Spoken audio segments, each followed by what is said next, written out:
Hi, I'm Tara. Hi, I'm Michelle. Welcome to Books and Beyond. We spoke to Lisa Ray, who needs no introduction. So, she's written a book about her life, which is called Close to the Bone. And this is one of the best memoirs I've ever read. And in her own words, it really does not fall under the category of, that typical fluffy celeb memoir. It's so much more than that. And you know what I loved about our conversation, Tara, was that she had absolutely no attitude. And I remember the day you got her number, Michelle. Yeah, and I got her number from Ria Mukherjee, who is a mentor at our retreat. So, from Ria, I got to know that Lisa is so down to earth and, she's so talented. So it was amazing talking to her. It was a real pleasure. And, we asked her about her writing process, her writing routine, what it was like to write about her parents' love story, which is so fascinating because she's half Polish, half Bengali, and then she grew up in Canada. Yeah, and also, a lot of people wonder, has she ghostwritten her book? She hasn't. We were sure of it, but we're happy to confirm. There are so many aspects of Lisa Ray out there, but on this episode, find out about Lisa Ray, the writer.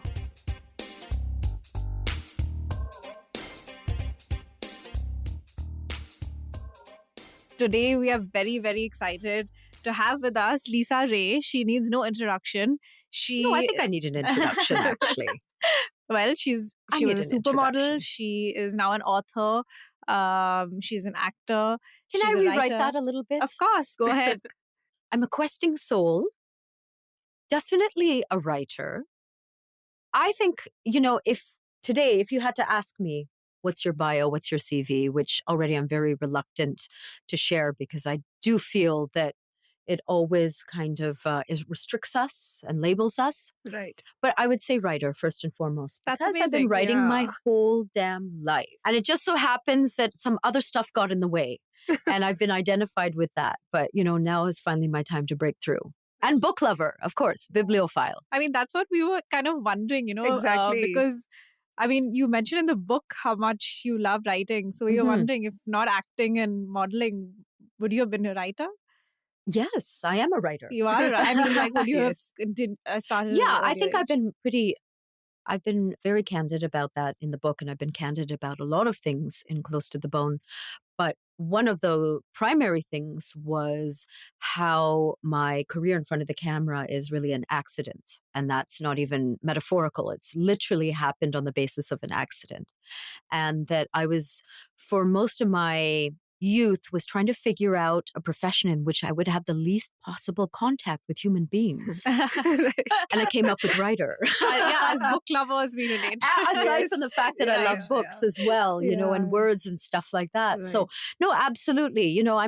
Obviously, I guess I've been a little bit derailed only by maybe about 40 years or so. But here I am finally circling back and, committing myself to, I think, what is my primary passion and my primary calling.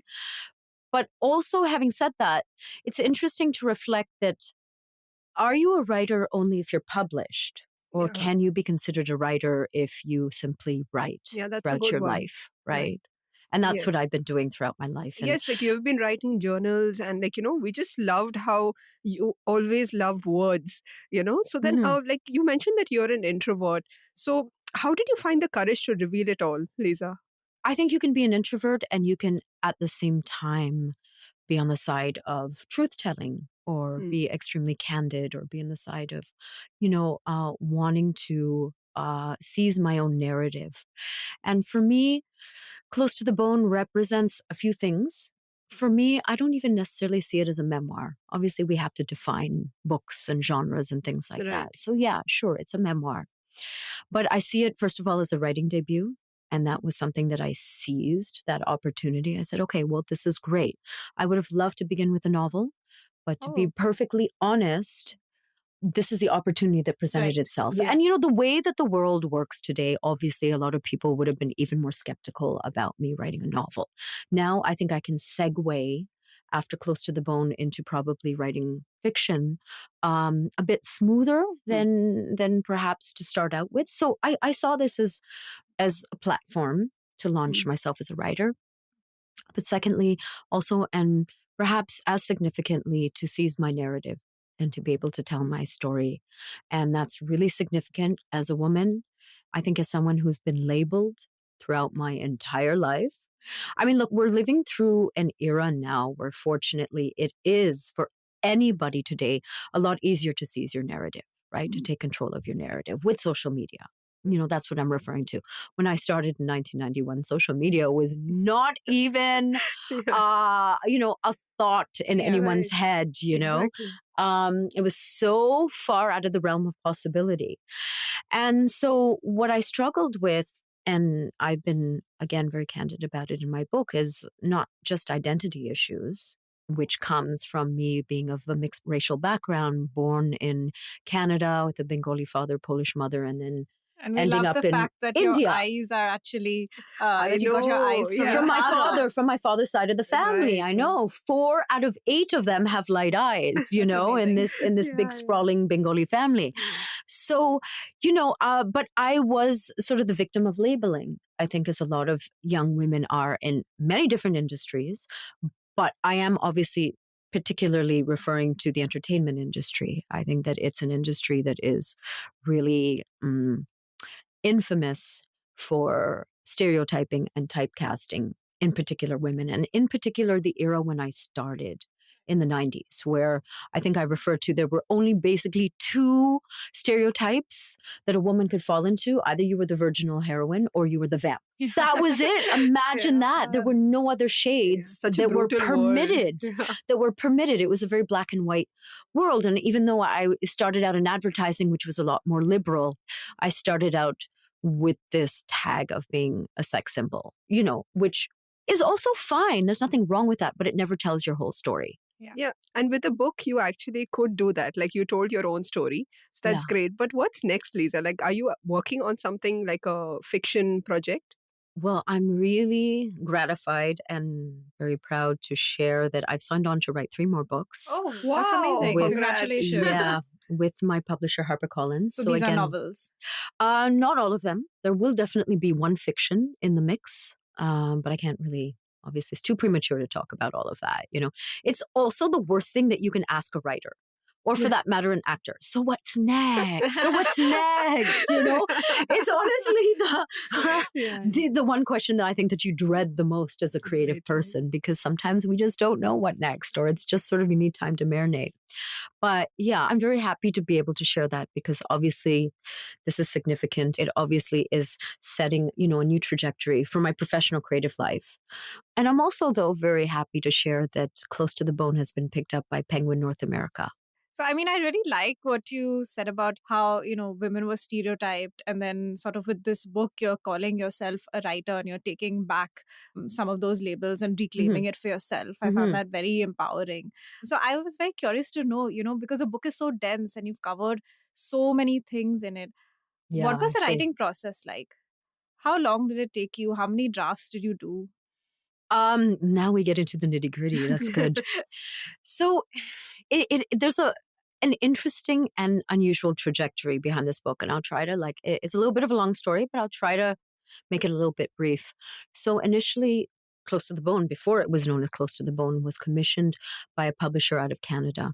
And this was way back in 2010, after I had publicly announced my diagnosis of multiple myeloma from the red carpet at the Toronto International Film Festival, and also on the basis of a blog that I started writing to chronicle my cancer experiences called the Yellow Diaries.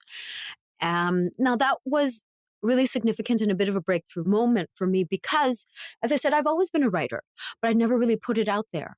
I never even considered writing a blog. And this was like the early days of blogs. Remember, it was 2010. And it was my way of processing what I was going through. I didn't necessarily do it for any particular reason, certainly not to derive attention from it. It was an attempt to piece together and maybe also to marry the 2 worlds that I was always straddling and that were always kind of never quite, they were existing in parallel, which was my public life and my private life. And it was not until I made that public announcements of my cancer diagnosis that they actually diverged, that they actually intersected and met. Not diverged, that they intersected. So anyways, on the basis of that, I was offered this book deal. So again, I grabbed it. I said, fab, okay, great. Now this is a whole new life. And cancer obviously gives you that perspective. You throw out all the old stuff. So I ended up writing a manuscript, And I ended up feeling a lot of pressure to deliver it very quickly, as in I sat down with the marketing department in this boardroom full of suits, and they said, okay, so cancer memoirs sell really well in April. Oh my Oh God. my. Yeah. And you can You must have imagine hated that. how, as a Yeah. writer, I felt so crushed and harrowed God. by it and Right. confused because, on one hand, of course, the editorial department was very, very supportive of me. And then on the other hand, it's still a business, right? Like Exactly. everything. And then you're sitting in there, as I said, with a boardroom full of people in suits. And this was my first experience with the world, with the literary world and publishing. And I still wanted to please.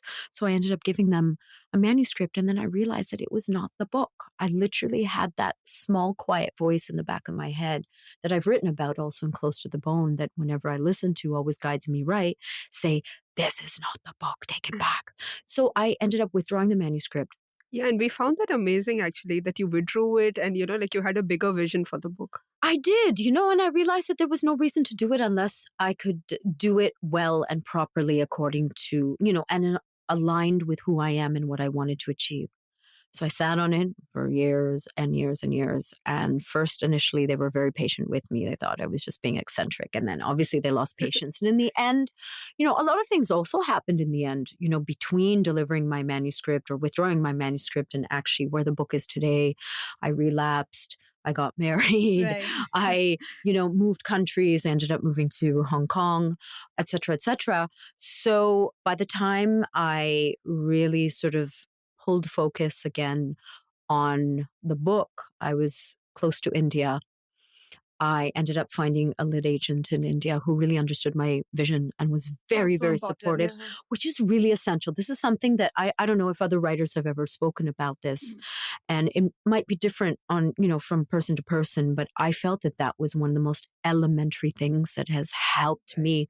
So Jaya, who's based in Bangalore, Jaya Vasudevan, came on board and she ended up selling the book to HarperCollins India. And I feel extremely happy about that. And Dia, who's my editor at HarperCollins, has been extremely also supportive, and so supportive, in fact, that obviously she's extended this very generous offer to me to publish 3 more books. So it was quite a journey. Now, I ended up spending almost a year and a half rewriting the I was going to entire. ask you that actually. It was about a year and a half of rewriting. And strangely, I realized that even though I call India's my heartbeat, like India is like the hot blood pumping, I the like that. inspiration, Yeah. But when it comes to actually sitting down and writing, I need a slightly more cool environment. Oh. And I found that it was hard for me to write, especially in Bombay. So I ended up rewriting in Hong Kong. So what's your writing desk like? My writing desk can be pretty, there's a lot of memento mori going on in my writing desk. There's a lot of little obscure things everywhere, like little triggers. The one thing that I'm guilty of is I keep printing out successive drafts. And so there's a lot of paper. The only good thing is that I print out like double-sided. Yeah. That's my only, and Yeah. it's maybe something now when I work on the next book I have to think about. So there's a lot of paper normally. There's little items that are significant to me that trigger me. That's it. I have quite a large desk right now, and I'm actually graduating to a slightly smaller desk. Okay. A beautiful desk. So this was my one wish list last year, and I went to this beautiful furniture store here in Bombay called Barrow. So how many hours a day do you actually write? So to be honest, to get through Close to the Bone, it was a little bit obsessive. And it wasn't always the most disciplined schedule. Like I worked on it every single day. And sometimes what would happen is I would work on it all night. And then I'd be a wreck in the day. And then, so my schedule was sort of all over the place. And sometimes what I found was essential to me was taking a walk. So I have years and years and years of diaries, and that also formed a little bit of the backbone of the book, which is why I was able to fill it out and detail it. And I layered it in the detail. Obviously there's a skeleton, there's a bare bone skeleton in terms of structure. and I had an editor help me with the structure. That's where I needed the most amount of help, really. And then several drafts, and I continuously layered in and drawing on, memories and journals. And we like the poems in your book, and we also read that you have done this course, like how to write poetry. So Yeah. are you intending to, come out with a poetry collection anytime, like maybe 5 years down the line? Yeah, that's what I was going to add, is that I have been writing a fair amount of poetry over the Oh, last wow. yeah. I would invite you to read a little bit of it. I would be so honored. I've actually uploaded some of it onto Instagram, not under Oh. my name. It's under Protest Poet. Oh, okay. Yeah, we will check that out.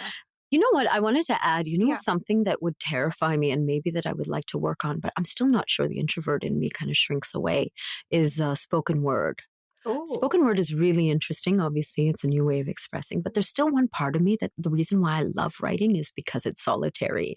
So, I mean, there were so many interesting incidents that stood out for me in the book. One of them was, when you were jogging and that's how you got discovered. I found that so interesting. Yeah. And the other thing is your parents' love story. So, what was it like writing about that? That was really interesting to me. And for me, it was maybe the most unexpected experience writing about my parents' love story because, I think every family has a kind of mythology about, we all carry these little family legends. This is how my parents met, or this is what happened, and this is where, every family has that. And I had the same, but I never really dug deeper. You just sort of accept these things. But now when I'm writing a book, I had to almost fact check and really confront my father, because of course my mom is no more, but confront my father about a lot of the things that I had carried around, a lot of these stories. And it was interesting because even then I had to do it gently with him and slowly, step by step, the story would come out. And there were two interesting, really, really interesting incidents, I think. Number one is I knew that they had been writing love letters back and forth, which is so fascinating. Yeah, that was my when you favorite don't part. speak each other's That's language. so sweet. But he never, and I finally literally pinned my father down. He said, how did you understand each other's language? How was mom writing to you in English when she didn't speak a word of English? So finally it came to light that there was an Irish woman living in that little hamlet in which she lived who was married to a local guy who was translating back and Wow. forth. Yeah. I never would have understood. I mean, that detail would have never come to light if I hadn't pushed and prodded, And the other thing, of course, is that I think when we're young and spiky and arrogant and, you know what I mean, and sort of self-centered, we think that I'm the first of my kind, I'm a rebel and nobody can understand me and only I have the guts to do this. But it was while I was writing the book that I realized the so-called unconventional approach towards life, or, what someone else might define as rebellious, was laid in me by my parents. They were the ultimate rebels. Right, But they it's were very often hard courageous. for us to see our parents that way, especially when we're younger, of course. We don't necessarily. But when I really unraveled and I saw their story in totality, and then you put it into context for the times that they were living in, they were the ultimate rebels. Of course, yeah. They were the badasses at the time. Yeah, from different places and moving to Canada, it's not easy at all. And giving right? up everything. And in those times, Yeah. in the 60s, it was really, really hard to do. Right. Very few people were doing that. That's amazing. So, yeah, actually, we were wondering, at the end of this whole process, what would you want your readers to take away from the book? What was the objective, apart from, chronicling your own life story and adding in your perspective? What would you want readers to learn from this book? I don't know that I wrote the book with anything specifically in mind. I certainly do hope that it paints a portrait of the ability to challenge what life defines as success, the ability to challenge all notions of what it means to be a woman today, and to, to find your voice in the world. But there's no sort of neat conclusion. I think life is messy. Yeah. And it's more interesting messy. That's Right. also, it's more like just a portrait. Yeah. And, I wouldn't want there to be any to be honest, I don't want there to be a neat conclusion out of it. And I think that Right. people seem to be drawing, or different parts of the book resonate with different people. And Like I was just telling Tara, but it's just amazing how you spoke about your eating disorder, because yeah, honestly, like nowadays, especially like young girls are so much influenced by social media, and they yeah, don't even know what's real.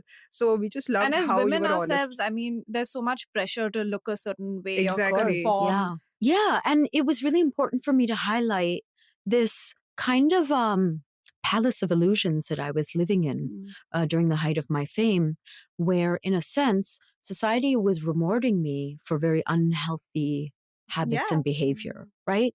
Like the more that my health suffered, the thinner I've got, the more I conformed to people's ideas of what is beauty and what, a woman should look like and how she should behave and dress and all of that, the more I was rewarded. And that set me on the path of calling bullshit, basically. You know what I mean? Yeah. Which is very empowering and liberating. Not easy. Not easy. But I think that we're living through an era where, fortunately, and this is what I'm looking at, like both of you as the next generation of women out there are able to take control of your narrative and question all those Yes. inherited scripts, Right. finally, which is really not easy to do 30 years ago. Right. Yeah, and talking about community, Lisa, like how it's important to have conversations. Like in the book, you mentioned that Tishani Doshi, the writer, is your friend. So, like, Yes. how important do you think community is to a writer, and what kind of support have you had? I have always cultivated the company of writers, even when I was very young. I mean, I had a really funny conversation with someone actually when my book was launching. It was very surreal to me. And they said, listen, here's what you got to do. You have to get all your celebrity friends to like upload a video of them with your book, and it'll be a bestseller. That's funny. And I paused and I said, but I don't have any celebrity friends. Oh, What, no. what makes you think I have celebrity friends? And that is the truth, that only a writer, especially when you're literally in your head Yes. and nobody else can understand. Right. Yeah. We get Um, it. yeah. And then aside from that, now during the promotion of the book, for instance, there's things that I'm experiencing that only also other writers would understand. And I've been also writing Close to the Bone has now brought me closer to community of particularly female writers over the last few months that really nurture and sustain me. Right. Like You're pretty close Riya to Riya Mukherjee. Mukherjee and Avni Doshi Right. and, these incredible women that So actually, it's interesting because your book, as we mentioned, is so dense, and you've incorporated so many different aspects of your life into it, and you've been very candid. But is there anything that you left out? nothing really significant, to be honest. Obviously there would have been even a lot more, but it's already 400 bloody pages. I had to stop. It's just, I guess reflecting back on it, I've had a colorful life for sure. And, it's a process of editing and curating and being able to tell a compelling story and candid story and truthful story. And yeah, I mean, there's some details that have been left out, but nothing hugely significant, Yeah. to be honest. Yeah. Yeah, and as you mentioned, you've had a colorful life. Like we just loved the way you traveled around the world. Like honestly, like On a we would. whim. Yeah. Yeah. So, which is that one place you would say that is the ideal place for a writer out of all the places that you've visited? For me personally, Italy. Oh, why? Yeah. Why so? I don't know. I think the Italians are a bit mad. They actually have a lot of respect for artists as well. No wonder Jhumpa Lahiri also loves Italy. So I was just reading recently how she was like drawn to the place because it's very good for writers. Oh, Right? yes, of course. I Yeah. mean, she loved it so much she relocated there, right? I Exactly. read that That's book as well that she wrote that was right. In partially other in words, Italian. yes. In other words, yeah. Yes. No, exactly. Well, she's one of my Yes. idols as well. Jhumpa, if you're listening, I'm We coming love for her. I you. love Jhumpa I'm Lahiri, coming yeah. for you one day. So what You are know. you reading right now? Do you have any book recommendations for our listeners? Oh my gosh. I actually have gone back to reading a lot over the last little while, but let me try to focus. I mean, of course, I loved Avni's book, Girl in White Yeah. Cotton. We loved it too. Yeah. Yeah, we Really, interviewed really, her. really striking book. Very Mhm. striking book. I actually, I read Elif Shafak's Hmm. book, 10 minutes, 38 seconds in the Strange World. Oh, how was it? Like, we've heard a lot I really about it. enjoyed it. I love her work, though. I love her work. Deborah Levy, The Man Who Saw Everything. Okay. Fabulous book. Really, it's a relatively thin novel. I love her work, but she's very confounding and at the same time very seductive. So I like work like that. And I'm actually reading another friend of mine's book, Diksha Basu, Oh, The Windfall. I've read that. Yeah. Yeah. So I didn't get a chance to read it before. And I know that Diksha is working on another book. So I'm reading that. And there's that lovely, I picked up that graphic novel by Amruta Patil. What is it called? okay. It's fabulous, though. It's really, really Right, dreamy and right. sort of Hmm. mythical. And I do love stuff like that as well. So one of the things that we really liked reading about was your whole spiritual journey. And, you were exposed to so many different kinds of religions. So we were wondering, could you talk to us a little bit about that? And Mhm. what's your current... Yeah, like any book Spiritual status recommendations. quo. yes, what's your current... I'm glad that you highlighted that because it's been a very strong thread in my life and it continues to be. And perhaps, I'm not as much of an active seeker as I was when I was younger, but I think that that's sort of a natural evolution that, there's been a lot of external seeking in my life, a lot of questioning, and that's been embedded in me that kind of a compulsion to question ever since I can remember. So, it really formed a really big part of shaping me, of healing me as well, particularly going to Dharamshala and where I ended up going into a meditation retreat in a place called Tushita. Would you have any book recommendations for people who want to know more about spirituality? A couple of people that have helped me along the path are Pema Chodron. She's just fantastic. She's an American Tibetan Buddhist nun who's written some incredible works like When Things Fall Apart. Beautiful perspective. I like Tara Brach as well, Jack Cornfield. These are very well known. I mean, all of these teachers, they're American by birth, but they've all really committed themselves to an Eastern tradition. A lot of them have lived in India for many years, and many years ago, I'm talking about in the 70s, and they had their gurus and things like that. And then they took their teachings and went back. And why I find them very helpful is because they're teaching for a contemporary age, right? Yeah, so coming back to your book, Lisa, we just loved how you were so honest about your romantic relationships. And, Mhm. it made me wonder, like, did you ever worry that, they would have an objection to the way you portrayed them in the book? Because, like I was just telling Tara about Mm. Taslima Nasreen, when she came out with her memoirs, there was a There was huge a huge backlash. Yes, Exactly. So yes. what was your I experience wrote the like? book that she wrote in response to the backlash after that, right? There was another book that came after that. It was interesting. It's so weird you bring that up because I remember I had that book with me while I was Oh, finishing my last wow. draft. What a And coincidence. why I remember, because I remember her also writing her retorts in that book as to how the Bengali intelligentsia treated her, Yes. She had a very tough She time. had a really tough time. So maybe there was a fleeting thought, but I have obviously I've tried to be a little bit sensitive and discerning. The one I've changed 2-3 names, Okay. because, life has moved on. I'm talking about a lot of the stuff has happened 20 years ago and everybody's moved on. But, other than that, no, I don't care. That's I great. mean, it's Yeah. my, Yeah. it's It's your my story. story. You own It's your as material. yeah, exactly. It's as I remember it as well through my own filter. So you can't argue with that, right? Yeah. And speaking of, the reception to the book, before the book came out, what were you feeling? What were you going through? To be honest, I was so bloody exhausted from living in the book and, breathing the book that I wanted it to get out there. Oh, yeah. I was in a bit of a blur.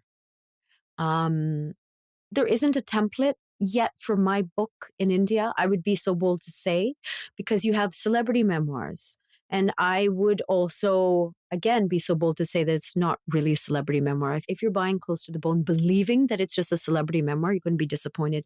And at the same time, I had to make sure it got to the audience that it's actually directed to, which is it's a little bit more layered and meaty and a little bit of what I call a travelogue of the soul. But in order to do that, at the end of the day, I have to stand there in front of people and say that, This is what it is. Yeah, I have to be. But and I've enjoyed that. I've enjoyed doing the Lit Fest circuit. That's also a new world for me. And I've really relished doing that. But I'm also drawing a line under the book now in January after Jaipur. That it's over. And then it's really over because you hold space for it. And I'm sort of moving into the next book and taking a lot of notes, and I should even be writing it right now, but I'm also trying to be a little gentle with myself as well, because it's unrealistic to do that when I'm traveling and promoting another book. Best of luck. I mean, with your next projects, we would love to Thank read. you. Yeah. And we heard that you're recording an audio version of your book. How has that experience been like? It's been great. See, that's another thing that's pulled me back into the book recently, right? And I did, to an extent, sort of create a little bit of distance with the book. Like I haven't even not necessarily reread it or anything like that, because you have to. Otherwise, I'll be editing in my head as I go through it. And this is the problem. While I've been doing the audiobook, I've been editing in my head and understanding, oh God, shit, I should take out that. And That could have been better. I think that's endless, right? That's sort of the cross we bear as writer. But I might get a chance to edit slightly with the North American release. Wow, As in, I'm not adding anything. I would just cut a few things. That's it. Just streamline a little bit. And so I wanted to know about the title of the book. How did you choose that? Oh, that's a good story. So my initial title was More Beautiful for Having Been Broken. I like that too. Yeah, I liked it a lot, but my publisher was like, too long. Right. And you know what? In a sense, I'm glad that they pushed me, because I was very sulky about it first as well. And I was trying to fight for that other title.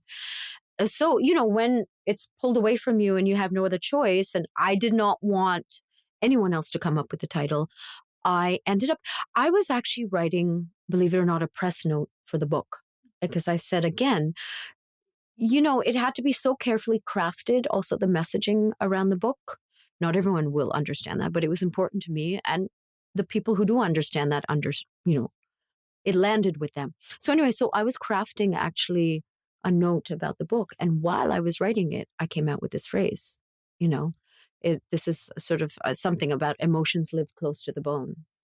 And then I, stopped and I said, oh my God, maybe that should be the... A lot of people think that celeb memoirs are ghost written. So have you been asked? Exactly. Well, there you go. I had a lot of people say, did she actually? What do you don't feel even when come to me directly, Why? Again, this is part of our, it's reshaping and reforming narratives and perspectives in life, right? Reforming ourselves. And I'm not on a trip of trying to sell myself in any particular way. I'm just, here I am. But, I have to be accurate about who I am, So, yeah, I found it amusing. As I said, I find that's a huge compliment, isn't it? If someone's saying, it's so good, she couldn't have possibly written it. How else do you take that? But as a compliment, right? Here's what I wanted to share. I find it rather interesting, and maybe this will, here's where it's interesting, I think, to release a book in two different continents or two different cultures or two different parts of the world. I'm really happy, and it was always very important to me that Close to the Bone should be released in India first, obviously. But obviously there's a part of me that is also very North American. And here's why it's interesting. It'll be interesting for me to gauge the reaction in North America, because there are certain themes in the book that are not really picked up on in India. Okay. Like what? For me, what I find is not spoken about a lot is the identity issues. Oh. Right? The mixed identity. The mixed identity issues. And it's fascinating because that's really not touched on a lot in my conversations in India. And I think it'll be different in North America. Exactly. Why? Right? Because there's a lot more kids and people who struggle with identity. Oh, right. Do you know? Yes. I think in India, somehow or the other, we become a lot more solid in our identity here. Right. Right? Yeah. There's a solidity. If anything, you can rebel against your identity, but you know who you are, But the where idea you're of from, being the Indian. lineage. Yeah. You know, the lineage can be traced. There's a scaffolding of tradition that holds you up. Yeah. So It's not there in North America, yes, right? actually, Jhumpa Lahiri's work was like when I read her book, The Namesake, it was the first time I thought about immigration and, my Yeah. parents moving to the Gulf. So, yeah, I can understand. I think you have a bigger audience there Yeah. to understand the identity. To understand that particular Yes. Well, aspect of the book. Quite interesting that wasn't picked up here and that you feel I've been thinking about that over the last little while. I've been thinking about that. And that's the one thread that I think is also very fundamental to my story. And, I've banged on about it again and again and again and how it's influenced me and how I struggled with it. But it's not often picked up on. That's very interesting, actually. Yeah. Yeah. So, Lisa, in another interview, you mentioned about, the Japanese art of fixing broken cutlery by actually highlighting the flaws. And what we loved about your book was that you just spoke about all your flaws and just accepted it. So what would you like to tell, young readers and writers out there who are afraid to make mistakes or afraid to, fail in life? Well, I think nobody has yet cracked a formula to get through life without failure or without disappointment or without pain. It is an aspect of the big, beautiful human mess and a human life. So I think that the quicker we become more at ease with ourselves, with all the aspects of life, the dark, the shadow, and the light, the better the chance we have of living an overall peaceful, happy, productive existence. And, it's about getting real, really. It's about getting real. Because, even this idea of saying that this is a flaw and, and that this is good or this is bad and this is a success and this is a failure, these are all concepts of our mind. So, Lisa, we would love it if you could read out a little excerpt from your book. Okay, but this is from the prologue. The night I begin to step into myself, my shoes don't fit. Everything keeps slipping from my fingers that morning. The shampoo bottle, a teaspoon, my phone, suspended for one surging moment before landing with a clatter on the floor. I stare. Patti Smith is on my playlist today. Her rough, scarred voice cuts through the quiet as sunlight slopes in from a window. I sit on my bed and work through a line of heels pulled from my closet, trying them on one by one. They're all pretty and pointy and very bad for pelvic alignment, I've been told. And none of them fit. None. I always dreaded the red carpet. I had walked it at movie premieres in Toronto and LA, events in Bombay, and I always felt self-conscious.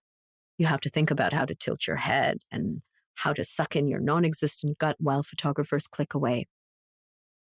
You are expected to look flawless. Ambition and expectation wrap around your skin, hug your form. But in the fall of 2009, I do have a gut, and it is swinging beneath a sari-inspired dress in royal purple, specially made for my new body. My costume designer friend Rashmi Verma dropped off the dress a couple of hours before the debut of my film Cooking with Stella at the Toronto International Film Festival. Then, one by one, I tried on pairs of heels from my closet. My feet are too bloated. That's what steroids do, and I've been knocking them back by the handful. 4 days on, 4 days off. They've also turned my face into a large, round moon. I call this feeling of an extra elastic skin on top of my skin my wetsuit. I sit on the couch and watch as my belly inflates before my eyes. I study my fingers. They look like cabanose, the sausages of my childhood. I marvel at my bloated thighs, saying to my dad, "Look at this. I'm expanding like a cartoon character." And now my feet are swollen too. For some reason, as I look down at my extra thick ankles, the gravity of the situation hits me. 2 months ago, I had sat in a tiny supply closet of a room across from a jittery, rabbit-faced doctor. He spoke very slowly, pausing a long time between each word as if to gauge my reaction. "You have multiple myeloma." That's Wow. haunting. I just feel like it's so much more powerful when you read it out loud. Exactly. I Really? understand now why you're doing an audio version. Oh, of the really? book. It's like visualizing it. I mean, that was really beautifully Oh, said. thank you. So thank you so much, Lisa, for Thank you. talking to us and sharing your lovely insights with us. And thank you for being real in your book and in this conversation. Oh, thank you for having me. I love talking books, and I'll come back anytime you invite me on. Thank you. It was absolutely surreal getting to know Lisa and getting to know her as a writer. Everybody knows her as a successful model and actress, but no one knows who she is as a writer, and it was so great finding that about her. Yeah, and on our next episode, we are going to be talking to another interesting writer, the one and only Rajat Ubekar. So he has written this unique book. It's his travelogue about traveling, hitchhiking with truck drivers throughout India. And I can't wait to find out more, Tara. And it's not just a travelogue, but it's also a great study of this community. So tune in next time if you want to find out all about Rajat's extraordinary journey. Yeah, I hope you all enjoyed our conversation with Lisa Ray. And please do tune in next time. If you have any feedback, please do share it with us. We are on Insta, Facebook, and Twitter @Bound India.